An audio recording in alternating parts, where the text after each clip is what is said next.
Hi అండి, welcome to కర్ణిక blogs. Please నా ఛానల్ని కొంచెం సబ్స్క్రైబ్ చేసుకోండి. టాపిక్ నచ్చితే లైక్ చేయండి, షేర్ చేయండి.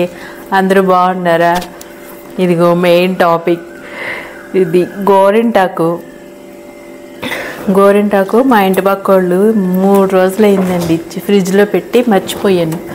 ఇప్పుడు చూసి గుర్తు వచ్చి పెట్టుకుంటే 3 రోజుల తర్వాత ఏం పండిద్ది, లైట్గా పండింది గోరింటాకు. అలా పక్కింటి వాళ్ళు ఇచ్చింది పెట్టుకోవడం అంటే మా నానమ్మ గుర్తొచ్చిందండి. అసలు మా నానమ్మ ఉండగా మా ఇంట్లో మా చిన్నాన్నగారు పిల్లలు 4 అన్నమాట.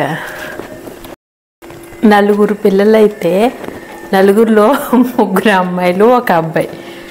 వాళ్ళ పుట్టినరోజు, మా పిండి పుట్టినరోజు బాగా చేసుకునేవారు. పెళ్లి రోజు, ఇంకా ఏ పండగ, పుట్టినరోజులు, పెళ్లి రోజు ఎవరు వచ్చినా మా నాన్నమ్మ చెట్టు దగ్గరికి వెళ్ళిపోయేదండి. గోరింటాకు చెట్టుది మధ్యాహ్నం వెళ్ళిపోయి చక్కగా కోసి, ఇంకెవరు హెల్ప్ తీసుకునేది కాదు, తనే చేసేసేది.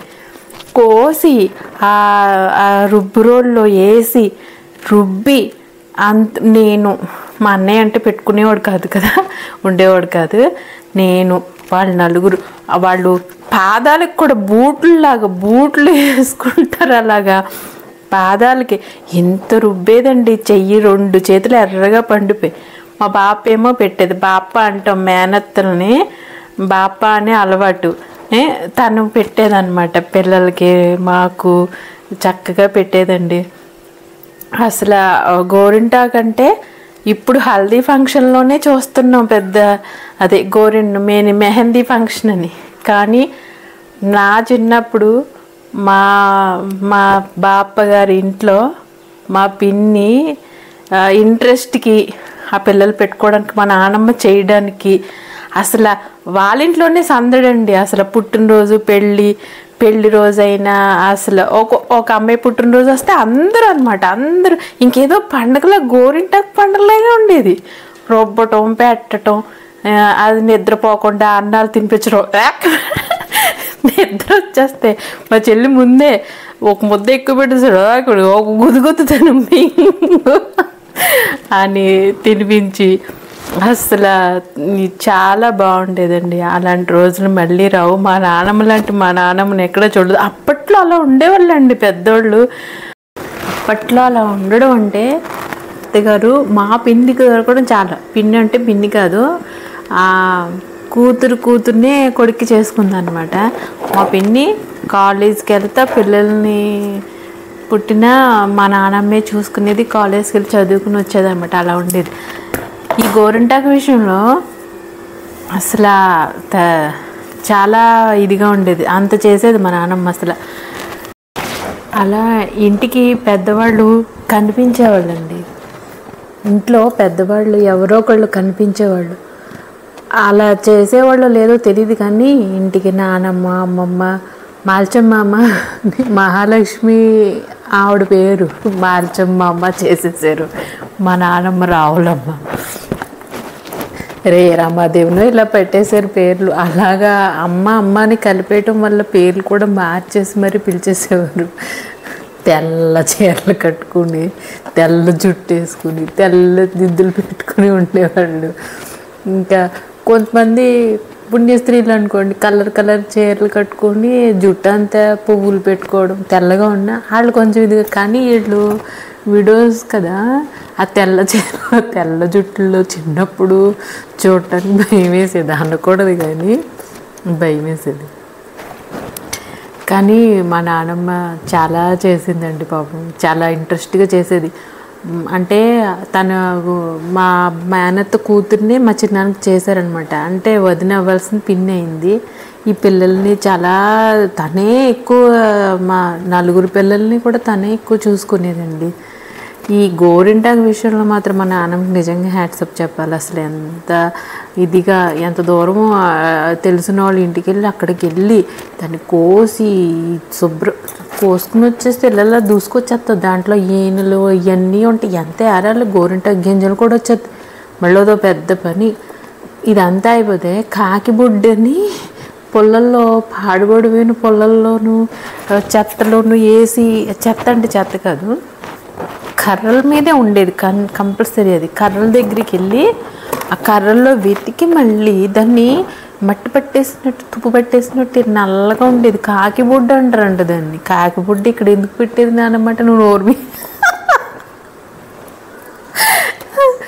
ఏంటంటో అనేవాళ్ళు. అడిగిన దానికి సమాధానం చెప్పేవాళ్ళు కాదు, తిట్టేవాళ్ళు. నోర్మి ఏదోలే చెప్తున్నారని. కాకిబుడ్డ అంటే ఏంటో మరి, అదేంటో తెలియదు. దాన్ని తీసుకొచ్చేసి వేసేసి రుబ్బేసి ఏంటి మళ్ళీ ఎంత చింతపండు వేసేవారు. చింతపండు తక్కువ వేస్తే పండేది కాదు, మళ్ళీ ఎక్కువ వేసేస్తే ఎక్కువ ఉండేది కాదు అనేవాళ్ళు. ఏదో అలా చేసేసి టిప్పులతోనూ రుబ్బి రుబ్బి రుబ్బి గోరింటాకులు చక్కగా చేతుల నిండా కాళ్ళ నిండా పెట్టేసి ఎంత సందడిగా ఉండేదో ఆ రోజులు. ఇప్పుడు పెళ్ళిళ్ళలో చూస్తున్న ఎల్లో కలర్ డ్రెస్సులు వేసేసుకుని అన్నీ చేస్తున్నారు. కానీ అప్పుడు వీడియో ఉండి ఇంత టెక్నాలజీ అప్పుడు ఉండుంటే అసలు మా పిన్ని వాళ్ళు ఇంట్లో ఉండే సందడి. 4 పుట్టినరోజుల, మా పిన్ని పెళ్లి రోజు, పుట్టినరోజు వీళ్ళయే సరిపోయి సంవత్సరంలో ఏదో మళ్ళీ పుట్టినరోజులు పెళ్లి రోజులే కాదు, ప్రతి పండుగ నవమి వచ్చినా వినాయక చవితి వచ్చినా అస్సలు ఎంత ఇంట్రెస్ట్గా ఇంట్లో దొడ్లో కూడా పువ్వుల తోట, కనకాంబరాల తోట వేసేదండి. కనకాంబరాలు కూడా శ్రద్ధగా పెంచి అవి కోసి మాల కట్టి, మాల కట్టేది కాదు కానీ శ్రద్ధ చేసి కోసి ఇచ్చి చక్కగా ఆ ప్రతి పని ఇంట్లో ఏదైనా సరే చాలా శ్రద్ధగా చేసేది. మా నాన్నమ్మ చేసినట్టు ఎవరు చేయరండి నిజంగా. మా పిన్నాళ్ళు ఇప్పుడు చూసి తింటున్నారు. కానీ ఎంత బాగా ఏదన్నా ఏ విషయం అడిగినా ఎప్పుడో కూడా చెప్పి, వాళ్ళు ఎవరో మాకు తెలీదు, అదేంటో తెలీదు, అయినా కానీ కొంచెం అలా కాదమ్మా ఇలా కాదమ్మా చాలా బాగా చెప్పేది. ఎప్పుడన్నా జ్వరం వచ్చి ఇది తినకూడదు నానమ్మ ఇంతే కదా నానమ్మ అంటే, నువ్వు మాత్రం ఎంత వేసుకుంటున్నావు అమ్మా, ఇంతే కదా తినకూడదు అనేది. చాలా బాగా ఉండేది. జోకులు మళ్ళీ ఎంత కోపమో, చాలా కోపంగా ఉండేది. చాలా శ్రద్ధగా మమ్మల్ని ఆ రోజుల్లో ఉండి ఒక్కొక్కరు కొన్ని పనులు చేసినా చేయకపోయినా పిల్లల్ని చాలా అఫెక్షన్గా చూసుకునేవారు, ప్రేమగా చూసుకునేవారు. మనవాళ్ళు అంటే చాలా ఇదిగా ఉండేవారు. నేను చాలామందిని చూసాను అలా. పెద్దవాళ్ళని మా పెద్దమ్మ గారు ఊరు ఇంటికి వెళ్తే, అక్కడ పల్లెటూరు కదా, అక్కడ కూడా మా పెద్దమ్మ వాళ్ళ అత్తగారు వీళ్ళు ఎంతమంది 4 పిల్లలు ఉండేవాళ్ళు. వాళ్ళకి 4 పిల్లల్ని మనవల్ని బాగా చూసుకునేవారు. ఇప్పుడు బయట నేను ఎవరో తెలీదు, వాళ్ళ కోడలు గారు చెల్లెలు గారు అమ్మాయినైనా కూడా ఆవిడికి వెళ్ళినా ఎంత ప్రేమగా చూసుకునేదో, వాళ్ళ పిల్లలతో పాటు సమానంగా చూసుకునేవారు. వ్యత్యాసాలు ఉండేవి కాదండి, చాలా బాగా చూసుకునేవారు అప్పట్లో వాళ్ళు. తన మన అని భేద పిల్లల్ని ఇప్పట్లాగా ఇదిగా చెయ్యకపోయినా ఉన్నంతలో కూడా అమ్మ అలాగంట. ఇప్పుడుకి వెళ్ళినా కూడా అక్కడ మా పెద్దమ్మగారు తోటికోడళ్ళు కూడా చాలా బాగా మాట్లాడతారు. కొన్ని ఇది మర్చిపోలేం కొందరిని అసలు. కొందరు ఉంటారండి సొంత వాళ్ళైనా కూడా పెద్దగా ఏదో తెలియనట్టే ఉంటారు. మరి డబ్బు వల్ల వస్తుందో వ్యత్యాసాలు దేనివల్ల వస్తాయో తెలియదు, కానీ చాలా బాధగా ఉంటాయి. అంత అఫెక్షన్గా ఉండరు. సొంత వాళ్ళైనా కూడా అఫెక్షన్గా ఉండరు. కొంతమంది సొంత వాళ్ళు కాకపోయినా చాలా ప్రేమగా చూసుకుంటారు. మా నాన్నమ్మ ఎక్కడికి వెళ్ళేది కాదు, ఇంట్లోనే ఎప్పుడు ఇంట్లోనే. మా ఇల్లు మళ్ళీ వెనకే. మా ఇంటికి వచ్చి ఒక్క రోజు ఉండేది కాదు. వాళ్ళ కూతురు, వాళ్ళ మనవలు, అంటే వేరే విధంగా కాదు, అంత బాండింగ్ వాళ్ళకి అలవాటు అయిపోయి ఉండలేరు అనమాట. తింటాకని కాదు, ఎక్కువ లేకపోయినా ఏమీ లేకపోయినా సుఖంగా ఉన్నా సౌకర్యంగా ఉన్నా లేకపోయినా, ఎంత సౌకర్యంగా ఇంట్లో ఉన్నా తీసుకెళ్ళి పెట్టినా వాళ్ళు ఉండలేరు. అక్కడే నచ్చుద్ది. మనసుకు నచ్చిన చోట ఏమున్నా లేకపోయినా ఉండగలుగుతారు. మనసుకు నచ్చలేని చోట ఎక్కడున్నా మహల్లో ఉన్నా కూడా ఉండలేము. అలా అంత అఫెక్షన్గా వాళ్ళ కోసం అలా ఉండిపోయి వాళ్ళు అప్పడోళ్ళు.